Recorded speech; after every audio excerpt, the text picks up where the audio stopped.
உறவுகளுக்கு வணக்கம். மீண்டும் அனைவரையும் சந்திப்பதில் மிக்க மகிழ்ச்சி. நிறைய விடயங்கள் நடந்து கொண்டிருக்கின்றன. நடக்கின்ற ஒவ்வொரு விஷயங்களும் ஒவ்வொரு விதமாக அமைகின்றது.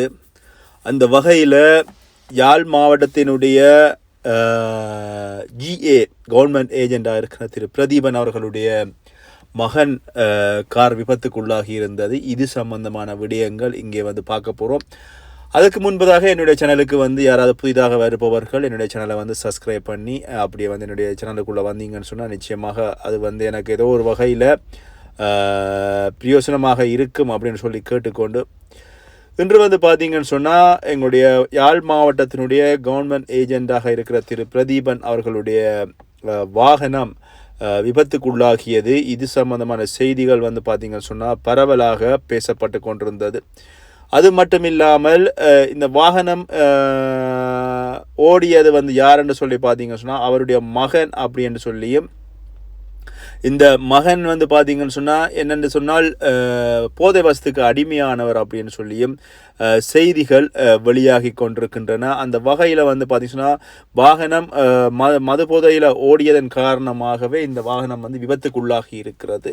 இதுக்கப்புறமாக பார்த்தீங்கன்னு சொன்னால் இவருக்கு இந்த மகனுக்கு லைசன்ஸ், அதாவது வாகனம் ஓடுகிற சாரதி அனுமதி பத்திரம் இருக்கா இல்லையா அப்படின்ற ஒரு விஷயம் இருக்கிறது. அப்புறம் பார்த்தீங்கன்னா சொன்னால் இலங்கையினுடைய நீதிமன்றம் விடயத்தில் கவனம் செலுத்துமா அப்படின்னு சொல்லி ஒரு விஷயம் பேசப்படுகிறது.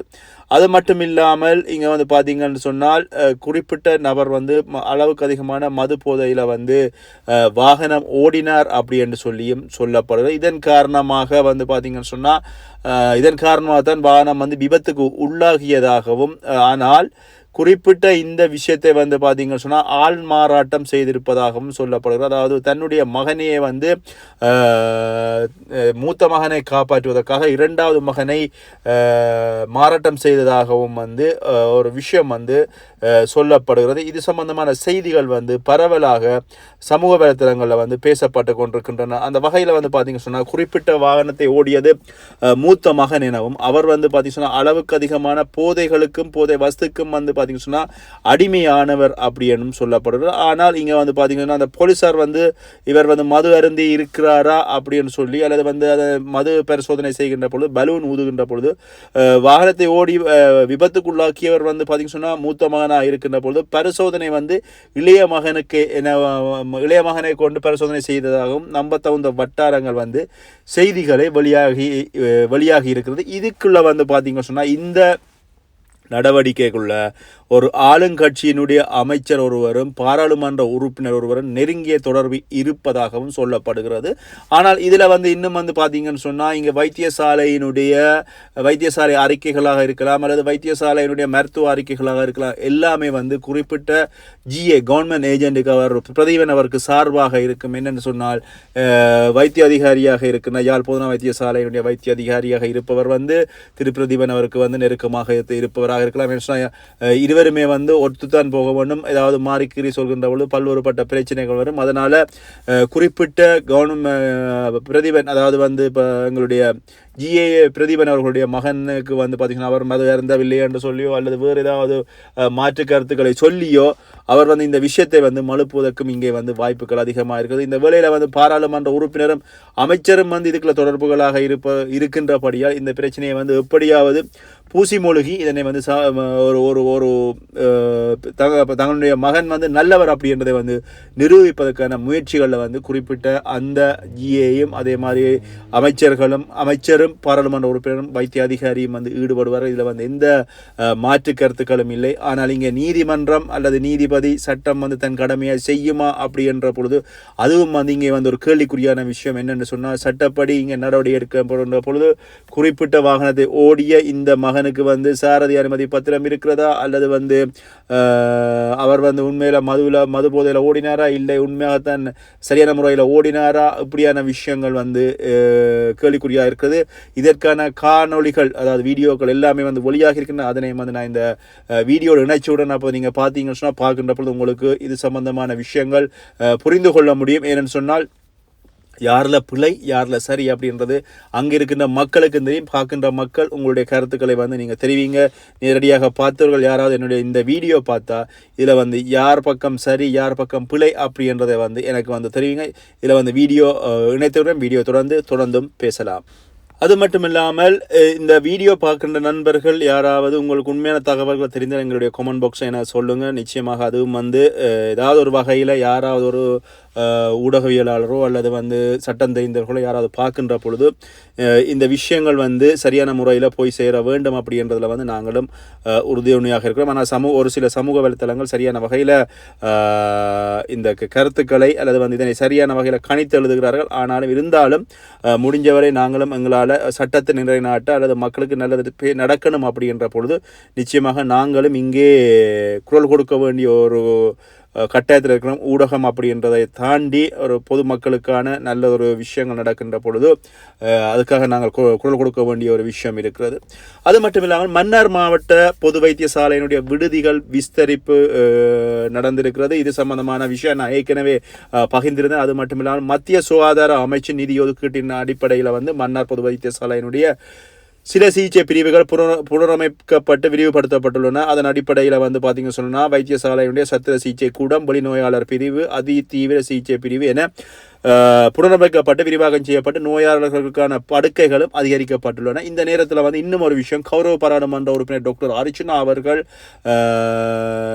மெடிக்கல் அட்மினாக போய் அதாவது வந்து சாவச்சேரி வைத்தியசாலைக்கு சென்று அங்கே வந்து தன்னுடைய பணிகளை அல்ல சரிவர செய்ய விடாமல் அங்கே இருந்த மருத்துவ மாஃபியாக்கள் பார்த்தீங்கன்னா பல்வேறுபட்ட இடைஞ்சல்களை கொடுத்து டாக்டர் அர்ச்சுனா அவர்களை வெளியேற்றியது இது எல்லாருமே தெரிஞ்ச விஷயங்கள். ஆனால் இப்போ வந்து பார்த்தீங்கன்னு சொன்னால் சாவகச்சேரி வைத்தியசாலையினுடைய முகப்பு தோற்றத்திலிருந்து உட்கட்டமைப்பு வசதிகளிலிருந்து அங்கே சாவகச்சேரிக்கு வருகின்ற நோயாளர்களை கவனிக்கின்ற விஷயத்திலிருந்து எல்லாமே வந்து சிறப்பாக இடம்பெறுவதாக அங்கிருக்கின்ற வட்டாரங்கள் தெரிவிக்கின்றன. இதனை வந்து உறுதிப்படுத்துகின்ற வகையில் கௌரவ பாராளுமன்ற உறுப்பினர் டாக்டர் அர்ச்சுனாவும் அதனுடைய பகிர்வுகளை வந்து சமூக வலைத்தளங்களில் பகிர்ந்திருக்கின்றார்கள். ஆனால் அண்மையில் வந்து இந்த யாழ் போதனா வைத்தியசாலையினுடைய சிகிச்சை பிரிவுகள் அதாவது வந்து ஸ்கேன் எடுக்கிற பிரிவுகளில் வந்து வைத்திய அதிகாரிகள் இல்லை. குறிப்பிட்ட நேரம் காலம் தவிர்ந்ததுக்கு அப்புறமாக மக்கள் கேள்வி கேட்டும் அதற்கான சரியான பதில்கள் கொடுக்கவில்லை. அதுக்கப்புறமாக மக்கள் கொந்தளித்ததுக்கு அப்புறமா ஒரு சில வைத்திய அதிகாரிகள் உள்ளே வந்த விஷயங்கள் இதுகளும் வந்து சமூக வலைத்தளங்களில் வந்து ஒரு பேசப்படுகின்ற ஒரு விஷயமாக இருந்தது. இதுகளும் வந்து பார்த்தீங்கன்னு சொன்னால் அண்மையில் வந்து இந்த எவ்வளவுதான் கௌரவ பாராளுமன்ற உறுப்பினர் டாக்டர் அர்ச்சுனா நல்ல விஷயங்களுக்காக குரல் கொடுத்தாலும் அங்கே மக்கள் வந்து பார்த்தீங்கன்னு சொன்னால் ஒவ்வொரு இன்னல்களையும் அனுபவிக்கிறார்கள். இந்த வைத்தியசாலை துறைகளில் வந்து நாங்கள் டாக்டர் அர்ச்சுனாவுக்கு எதிராக நாங்கள் குரல் கொடுக்கிறோம் அப்படின்னு சொல்லிக்கொண்டு சில வைத்திய அதிகாரிகள் கிளம்பி நின்றாலும் உண்மையான விஷயம் வந்து மக்களுக்கு வந்து சரியான பாதையில் அதை சரியான சுகாதாரங்கள் கிடைக்க வேண்டும் அப்படின்றதுக்காக குறிக்கோளாக நிற்கின்ற ஒரே ஒரு பாராளுமன்ற உறுப்பினர் அல்லது ஒரே ஒரு அரசியல்வாதி அப்படின்னு சொல்லி பார்த்தீங்கன்னு சொன்னால் அது வந்து டாக்டர் அர்ச்சுனா அவர்களைத்தான் சாரும் அப்படின்றதுல வந்து எந்த மாற்று கருத்துக்களும் இல்லை. ஏன்னு சொன்னால் டாக்டர் அர்ச்சுனா ஒருவர் தான் வந்து இது சம்பந்தமாக தொடர்ச்சியாக குரல் கொடுத்து கொண்டு இருக்கின்றார் அப்படின்றது வந்து பார்த்தீங்கன்னு சொன்னால் உண்மையில் வரவேற்கத்தக்க ஒரு விஷயமா இருக்குது. இதை விட இன்னும் ஒரு விஷயம், இந்த செம்மணி புதைகுழி அண்மையில் வந்து பார்த்தீங்கன்னா செம்மணி புதைகுழியில் வந்து இந்த மயானம் ஒன்று அமைப்பதற்காக அதுக்கான நிர்மாண பணிகள் நடைபெறுகின்ற பொழுது அங்கே மனித எச்சங்கள் காணப்பட்டதாக அதுக்கப்புறமாக வழக்கு தாக்கல் செய்யப்பட்டது. இதற்கான செய்திகளும் வந்து நான் என்னுடைய சமூக வலைத்தளங்களை வந்து பகிர்ந்திருந்தேன்.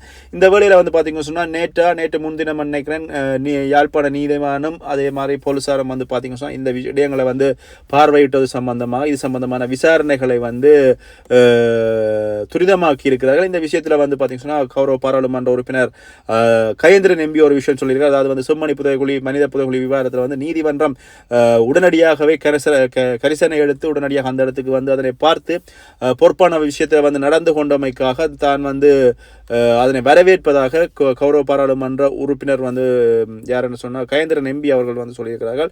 அது மட்டும் இல்லாமல் இது நீதிமன்றம் இந்த விடயத்தில் வந்து தலையிட்டு இது சம்பந்தமாக பகுப்பாய்ப்புகள் எல்லாமே வந்து நடத்தப்பட வேண்டும் அப்படின்னு சொல்லி நீதிமன்றம் இதனால் தலையிட்டதால் வந்து இது ஒரு நம்பிக்கைக்குரிய ஒரு விஷயமாகவும் இருக்குது. நிச்சயமாக இதுக்கான தீர்வு கிடைக்கும் அப்படின்னு சொல்லி கௌரவ பாராளுமன்ற உறுப்பினர் திரு கயேந்திரகுமார் அவர்கள் வந்து பார்த்தீங்கன்னு சொன்னால் அது சம்பந்தமான விஷயங்களும் வந்து கிடைக்கப்பட்டிருக்கிறது.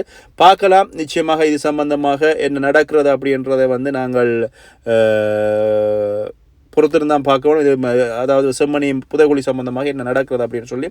அது மட்டும் இல்லாமல் இன்னொரு பிந்திய செய்தியாக ஒரு செய்தி வழியாக இருக்கிறது. அதாவது வந்து இந்த யாழ்ப்பாண மாவட்டத்தினுடைய ஜிஏயாக இருக்கின்ற பிரதீபன் அவர்களுடைய வாகனம், அதாவது வந்து அந்த அரசாங்கத்துக்கு சொந்தமான வாகனம்னு சொல்லப்படுகிறது, சொந்தம் இல்லாத வாகனம் எனவும் சொல்லப்படுகிறது. ஆனால் அது வந்து பார்த்திங்க சொன்னால் அந்த வாகனத்தில் வந்து மாவட்ட செயலாளர் மருதநாயகம் பிரதீபன் அவர்களுடைய உத்தியோகபூர்வ அலுவலக பதவி நிலை பெயர் பலகை கொண்ட வாகனமாகவே அது சொல்லப்படுகிறது. ஆனால் இந்த வாகனத்தில் வந்து இதில் வந்து சாரதியோ யாரோ பயணிக்கவே அவருடைய மகன் தான் பயணித்திருந்தார். இவர் வந்து மது போதையில் இருந்ததாக வந்து போலீசார் வந்து தெரிவித்திருக்கின்ற வேளையில் வந்து இன்னொரு விஷயம் வந்து சொல்லப்படுது. வாகனம் வந்து வேக கட்டுப்பாட்டை இழந்து வீதியின் மறுபுறத்தில் உள்ள மரத்துடன் மோதுண்டு தான் இது விபத்துக்குள்ளாகியது அப்படி என்று சொல்லியும், இதனால் வந்து முன்னால் இருந்த மோட்டார் சைக்கிள் விபத்துக்குள்ளாகி இருப்பதாகவும் சொல்லப்படுகிறது. ஆனால் இதனால் வந்து பார்த்திங்கன்னா இந்த ஜிஏ மாவட்ட செயலாளருடைய மகன் பார்த்திங்கன்னா தந்தையின் வாகனத்தை செலுத்தி சென்றதாக அவருடன் சென்ற நண்பர் படுன காயம் அடைந்ததாகவும் இதனை நேரில் பார்த்தவர் தெரிவிக்கின்றார்கள் அப்படின்ற ஒரு செய்தியும் வந்து வெளியாகிறது. இப்போ இவருடைய மகன் காயமடைந்தாரா அல்லது வந்து நண்பர் காயமடைந்தாரா அல்லது அவருடைய இளைய மகனை கொண்டு மது அருந்திருக்கிறார்களாண்டு பரிசோதனை செய்யப்பட்டதாக இப்படி பல்வேறுபட்ட செய்திகள் வந்து சமூக வலைத்தளங்களில் பரவி இருக்கிறது. நிச்சயமாக செய்திகளை கேட்பவர்கள், அதாவது இந்த வீடியோ பார்ப்பவர்கள் உங்களுடைய கருத்துக்களை பகிர்ந்து கொள்ளுங்கள். மீண்டும் இன்னொரு வீடியோ சந்திக்கின்றேன். நன்றி, வணக்கம்.